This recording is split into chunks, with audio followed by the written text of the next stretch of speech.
here, back in the Love Lab for some Calabama cooking. Today, you guys, I'm going to show you how to make rum maple or maple rum syrup.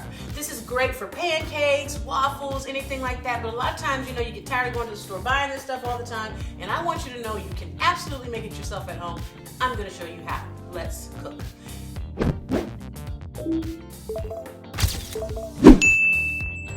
Don't need a lot of ingredients. You've got brown sugar and white sugar, some maple extract, some rum extract, water, little cream of tartar, and salt. Okay, let's get going. We're going to start by adding our cup of water.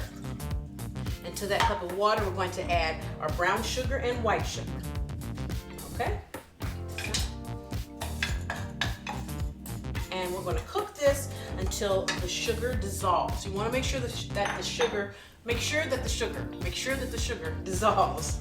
Okay? Stir it together and just let it do what it has to do.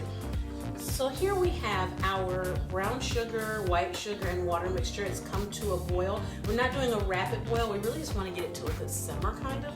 So once it gets to that stage, we're going to add in our cream of tartar, okay?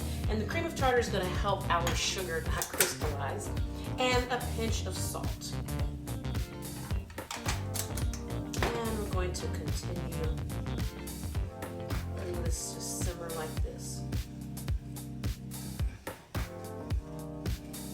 So it's going to thicken up as it cooks, but what you're really going to find is that once you take it off the heat and it's done and it sits for a while, that's when it's really going to thicken up. I advise that you start your syrup first and then make your pancakes or your waffles or your French toast or whatever you're going to make, so that when you finish cooking that, everything is ready to go. It's that time to cook. It's that time to let the steam out so it can thicken up even more, and you have perfect homemade syrup for your breakfast. So now that this has come into a nice simmer, we've added in our cream of tartar, we've added in a little bit of salt, and I want you to notice how it kind of coats this spatula. See that? That's what you want. Just coat the spatula just a little bit like that, okay? We're going to remove it from the heat and stir in our extracts. Because we're making this a maple rum syrup, here's a little bit of maple extract. Ooh, oh, I just smelled the maple, y'all. Oh, that was good. And here's a little rum extract. Okay.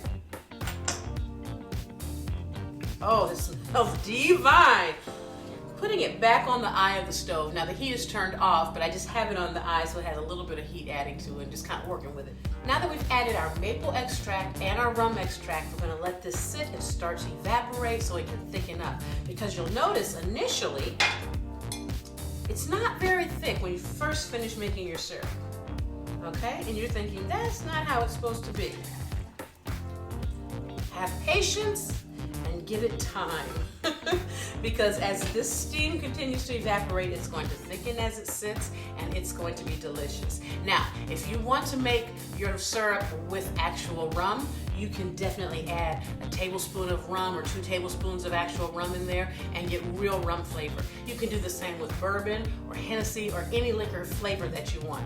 I'm making this really kid-friendly. Even if you put alcohol in it, you can boil it out, but I'm being super kid-friendly today, and I'm just using the extracts. But the world is yours, baby. Do you?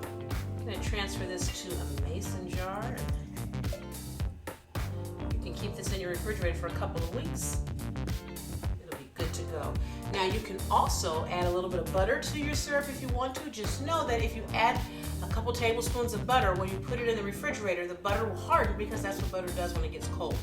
That's okay. It just means you're going to have to stick it in the microwave to heat it up a little to get it loose before you can use it. Just keep that in mind. I'm not going to add butter today because I want this to be ready to go whenever I'm ready to eat it. All right, guys, here we go. See how this is thickening up?